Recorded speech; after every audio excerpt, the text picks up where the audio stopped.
right, so the last time I talked to you a little bit about how the author came up with the idea to write the story, the writing process, and how he came up with the plan for the story. But now it's a little bit about the illustrations.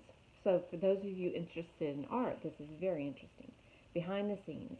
Reader, when you pick up an illustrated book, you see the finished illustrations, but you don't see all the sketches the artist makes while planning these finished illustrations.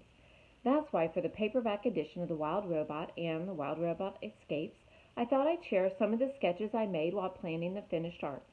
In the following pages, you'll see some of my early sketches from where I was just beginning to imagine the story world. You'll see some of the sketches I made while designing the characters and settings, and you'll see little rough sketches called thumbnail sketches, as well as more polished final sketches. Some of the sketches I made with pencil on paper, others I made with my computer. There aren't nearly enough pages here for me to share all the sketches I made, so I've included just a few of my favorites I hope you enjoy.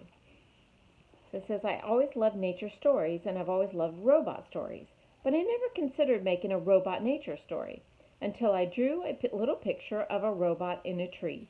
I don't know why that popped into my imagination, but I'm sure glad it did. As I began dreaming up the story for The Wild Robot, I also began doodling in my sketchbook, imagining more scenes of a robot in the wilderness. Those are cool, a little bit different. I wanted readers to immediately understand that Roz was a robot.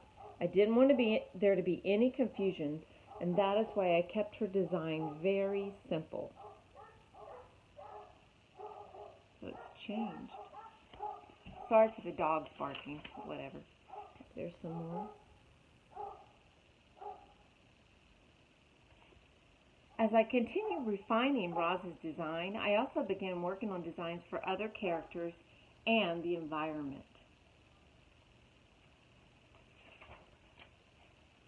These are several of the thumbnail art sketches I made while designing the cover art. As you can see, they're quite small and messy, but the great thing about thumbnail sketches is they don't take long to make, so I could quickly see which designs I liked and which I didn't.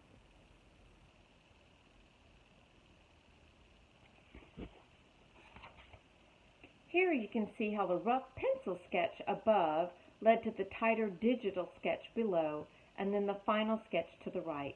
From there I went on to make the finished illustration for Chapter 4, The Wild Robot. So here is the pencil, and then it's getting more finished, and then that was the final.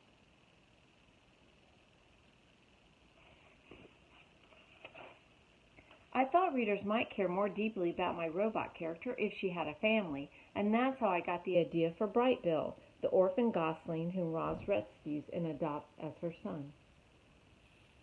So it's interesting, he wrote some parts of the story to develop the character of Roz. So he thought up these things, not just of what would happen, but how it will make her a more interesting character. In the original ending of Chapter 53, Roz stayed on the ground and watched as Bright Bill and the other geese flew away from the island. But then I made this sketch, and I found it so moving I had to use it. So I rewrote the end of Chapter 53 to match the sketch. Interesting. He'd already written something, but then he played around with the picture and changed the story to match the picture. All right, and then he says, keep reading for a preview of, I told you there's a sequel, The Wild Robot Escapes. So, if you stay tuned next time, they have a couple of chapters from that new story. So I will read you some of those chapters, and then maybe you can get the book over the summer. Okay, till tomorrow.